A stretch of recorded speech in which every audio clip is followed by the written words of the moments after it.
one of the elements of where they want to take the world is a third world war, which they wish to involve Europe, the United States, and well, Canada, North America, and Russia and China.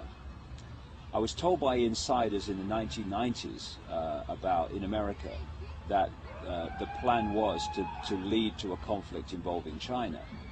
For this reason, in the 1800s, letters were written, and particularly one particular letter, between two high-level players in the secret society network, in which the 3 world wars were described of where they were going to go. And this letter included the detail of countries that would be involved and how it would be started. And it described the First World War, with the Germans brought into conflict with the rest of Europe and America.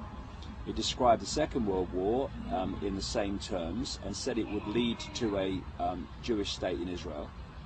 And the Third World War would be triggered out of the Middle East, involving Israel as the trigger, and would bring about the final global conflict, which would lead to them being able to offer the solution to stop this ever happening again, which would be a world government and a single world army. And the idea of that is to say, if we have a single world army and we bring an end to national armies, then we can't ever again have a war.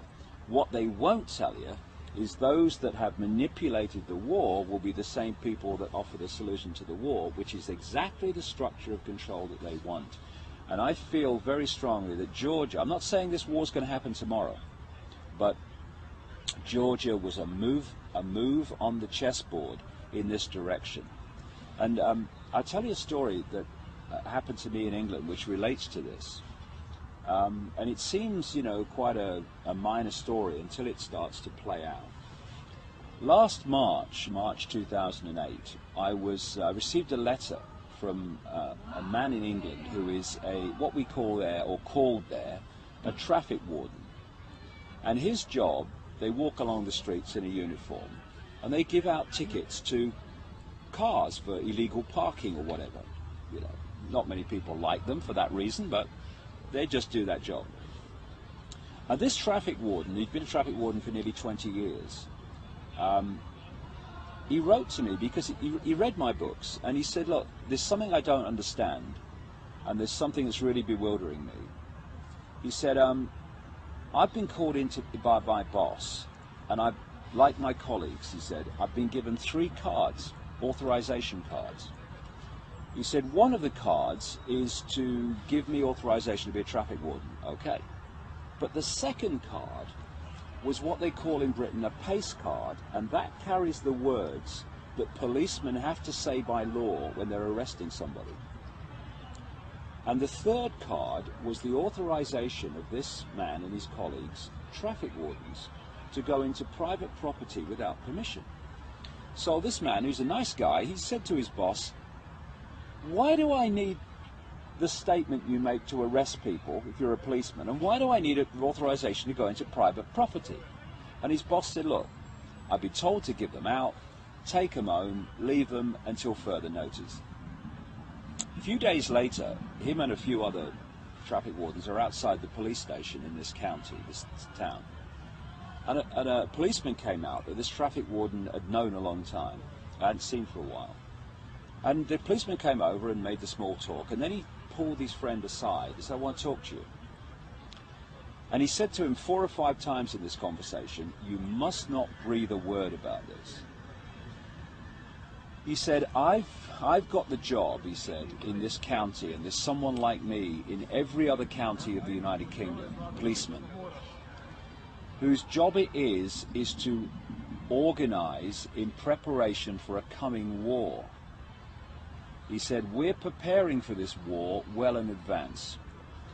And he said, what's expected by the government is that when this war starts, there will be massive civil unrest on the streets of Britain and protest. He said, so what's happening is that when that war starts and the protests start, the civil unrest they're expecting, the military and ourselves, police officers, will be focusing on dealing with the civil unrest.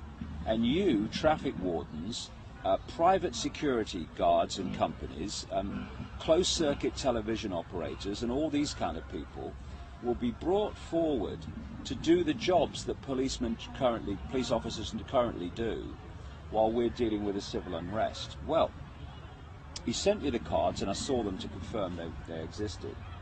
A few days after he contacted me, the British government announced that they were going to redesignate and rename traffic wardens civil enforcement officers, and they were going to give them powers, some of the powers currently that the police have. 10 days ago, all these months later after this happened, 10 days ago, the government in Britain announced that they were introducing a new designation of authority called accredited persons. And these were security guards, private security firms, CCTV operators, etc., who were going to be given accredited person status and given powers that are currently the powers of the police. Now, why I tell this story is that everything that this police officer said was going to happen is happening or has happened. The only thing that remains is the war. And that fits with all these other different pieces of information that suggests that a major conflict is being orchestrated, which is designed to change the face of society. Because there's nothing that changes society faster than a war. And this has been going on way back. One of the examples that I put in my books is the First World War in relation to America. In the 1950s, there was an investigation by a congressional committee called the Reese Committee into what are known in America as tax-exempt foundations. These are organizations funded by the Rockefellers and the major elite families, who then pass the money out in apparently charitable ways, but it's nothing to do with charity. It's to do with funding this agenda while appearing not to be. And one of these organizations that they investigated, and there was a guy called Norman Dodds who was the main investigator, was an organization which is still going in America called the Carnegie Endowment for International Peace. What these investigators found was that this Endowment for International Peace was manipulating war.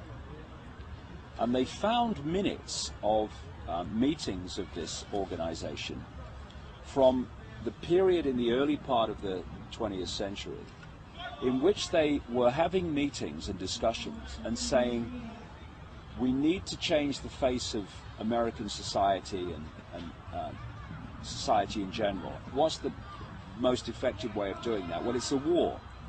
So we need to get America involved in a war. And Woodrow Wilson was the president of America at the time, and it's actually in the minutes of this organization that they sent messages to Woodrow Wilson telling him not only he must get involved in this war in Europe, but that he must stay in it for as long as it takes for American society to change in a way that's never going to change back again. And if you look at the world after a war, it's never the same as it was before, especially world wars.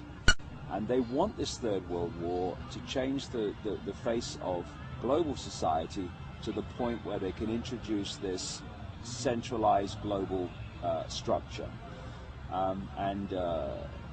As they used to say in the 1960s with the Vietnam War, what would happen if we had a war and no one turned up? There'd be no war. What these people do is they declare wars and they get the rest of us to fight them. What we've got to do is stop fighting them and stop falling for this scam. Because if we go into this Third World War, then, you know, goodbye freedom.